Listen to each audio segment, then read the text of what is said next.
6 personnes ont été prises en flagrant délit dans la nuit de vendredi à samedi dernier après avoir forcé ce portail d'accès à un terrain appartenant à la SNCF.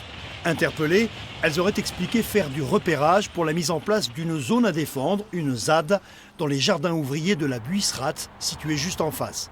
Des jardins appelés à disparaître dans le cadre d'un projet de rénovation de quartier.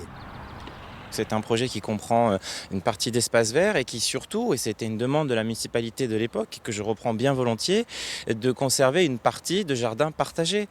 Donc évidemment, ça ne peut pas être la même surface qu'aujourd'hui, mais il y aura sur ce site une partie de jardin partagé, des aménagements paysagers auxquels nous serons très sensibles et qui seront évidemment ouverts aux habitants.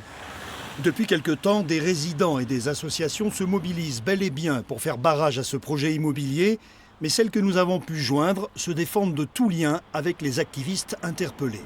Nous n'avons pas forcément une approche qui est de l'ordre du zadisme. Non, nous, c'est le code de l'environnement. Nous avons une vision légaliste des choses et nous allons engager des démarches de conciliation dans le cadre des éléments de droit qui existent. Pour l'instant, vous n'avez pas de lien avéré avec ces 6 personnes à interpeller. Pour l'instant, aucun lien. Et comme je le dis, nous avons été aussi engagés sur des contentieux comme le Center Park, où il y a eu aussi des zones à défendre.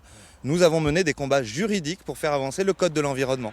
Cet après-midi, les 6 personnes déjà placées sous contrôle judiciaire ont été mises en examen pour tentative de dégradation de biens privés, conformément aux réquisitions du parquet.